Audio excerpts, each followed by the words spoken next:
The pain arrives before the sun does. You've felt it before. Not this exact pain, but something close. The kind that starts low and spreads in waves. The kind your body doesn't ask permission for. This is not a hospital. There are no fluorescent lights, no monitors, no numbered beds.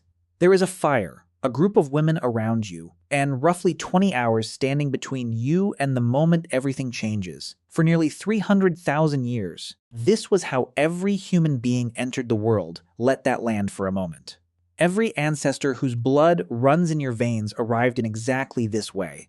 Not through a sterile procedure, not under anesthesia, not with a doctor counting down, but through something raw, communal, and astonishingly complex that your body figured out long before language existed. Childbirth is one of the most dangerous things a human can do. That's not a modern observation. It has been true since the very beginning. And the reason it's so dangerous goes all the way back to a decision your ancestors made about 2 million years ago. A decision that changed the shape of your body in ways you still feel today. You decided to stand up the moment your early ancestors began walking upright. What scientists call bipedalism, meaning two-footed movement, the pelvis had to narrow. A narrower pelvis means a more efficient stride, but it also means a smaller birth canal, the passage a baby must travel to exit the body. At the same time, the human brain was growing, fast, bigger skulls, more cognitive complexity, more neurons packed into that expanding dome. Here's the problem. Bigger brain, narrower exit. Anthropologist Karen Rosenberg at the University of Delaware has spent decades studying this structural conflict. She calls it the central tension of human evolution. The baby's head, even at its most compressed, barely fits through the birth canal. And unlike virtually every other primate, where the infant exits facing forward, a human baby has to rotate during delivery. It exits facing backward, away from the mother. That means a laboring woman cannot reach down and guide her own child out without risking injury to the baby's spine. She needs help. Rosenberg and her colleague Wenda Trevathan published a landmark paper in the journal Nature in 2002 arguing that birth assistance, what we now call midwifery, has been part of human life for potentially hundreds of thousands of years. Not a modern luxury, a biological necessity woven into our evolution. So who helped? Almost certainly other women. In every traditional society anthropologists have ever studied, birth is not a solitary event. It never has been. Among the Kung San people of the Kalahari, among indigenous groups across the Amazon, across sub-Saharan Africa and the Pacific, birth is attended. Wenda Trevathan, in her foundational 1987 work on human birth from an evolutionary perspective, documented that the presence of a skilled birth companion reduces both maternal and infant mortality in natural settings. This is not coincidence. Your ancestors selected for social births over millions of years because the alternative was death. Now close your eyes for a moment and step into that firelit scene.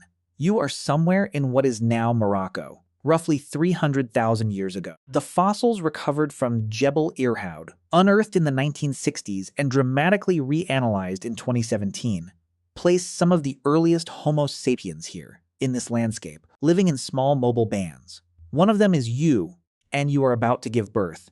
Labor has been building since nightfall. You're not lying flat. No human in the ancient world gave birth that way.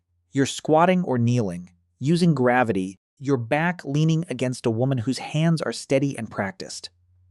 Another woman crouches in front of you, watching, ready. They know the signs. They have seen this before. They have done this before. There is no vocabulary for what they do, but their knowledge is deep and passed through demonstration across generations.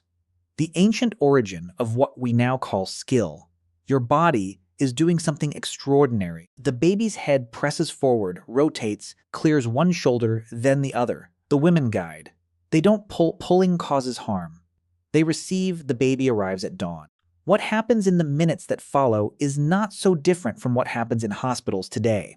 The baby cries, or doesn't, and those around you act accordingly. The umbilical cord, still connecting you, is not immediately cut. She says aberration, and she adds, in most traditional birth studied by anthropologists, it is left intact until it stops pulsing. a practice that modern medicine has recently rediscovered, significantly boosts iron levels in the newborn. Your ancestors knew this not through data, but through observation across countless births, across tens of thousands of years. The placenta follows. And here the ancient record gets uncomfortable and interesting. Placentophagy, the consumption of the placenta after birth, is practiced by nearly every land mammal on Earth. Among early humans, it was almost certainly common. Anthropologist Daniel Moorman at the University of Michigan has cataloged dozens of traditional human cultures in which the placenta is buried, burned, or consumed in ritualized ways, and he says aberrash and she adds, and he notes that this behavior likely predates modern Homo sapiens. The reasoning makes evolutionary sense. In a world where carnivores tracked blood scent, leaving evidence of a recent birth could attract predators. Disposing of the afterbirth quickly was survival logic. The baby survives the first hour. This already marks a profound achievement. Here's the counterintuitive twist that almost no one talks about. Human babies are, by almost any measure, born too early. A horse can stand within an hour of birth. A chimp infant can cling to its mother's fur within days. But a human newborn cannot hold its own head up. It cannot regulate its own temperature. It cannot survive a single hour without constant care. Holly Dunsworth at the University of Rhode Island challenged a long-held belief called the obstetric dilemma in 2012, showing that human babies aren't born early just because of the narrow pelvis.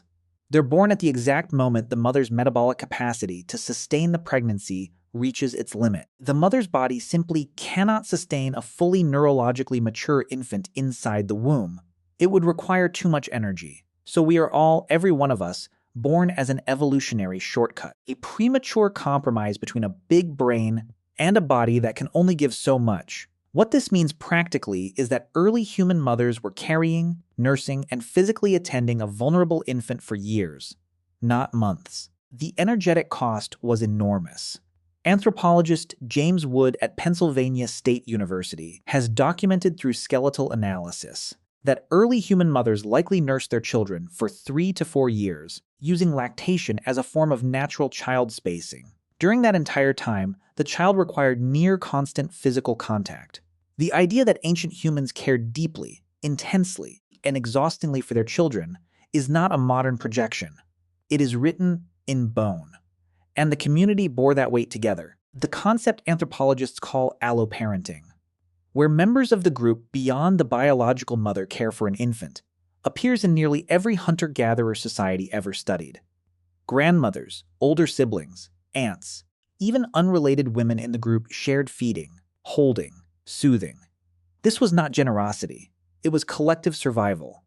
A child that survived early childhood contributed to the group's genetic future. The group had direct evolutionary interest in keeping that child alive. Infant mortality was still high, staggeringly high by modern standards.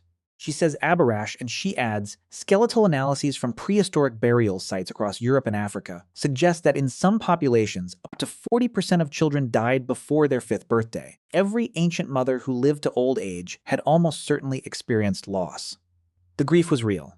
Archaeological sites like Sungir in Russia, dating back roughly 34,000 years, contain the careful burial of children adorned with thousands of carved ivory beads, evidence not of carelessness toward children, but of profound tenderness. These were not strangers. They were beloved. Birth was not sanitized in the ancient world. It was loud, physical, communal, and mortal in ways modern medicine has nearly erased. The average maternal mortality rate in pre-modern populations is estimated by demographic historians at roughly 1 in 50 births, meaning that across a lifetime of 6 or more pregnancies, a woman's risk of dying in childbirth was significant. Your direct ancestors are the ones who survived those odds. Every woman in your lineage going back 300,000 years made it through. Their bodies gave you yours. The pain arrives before the sun does.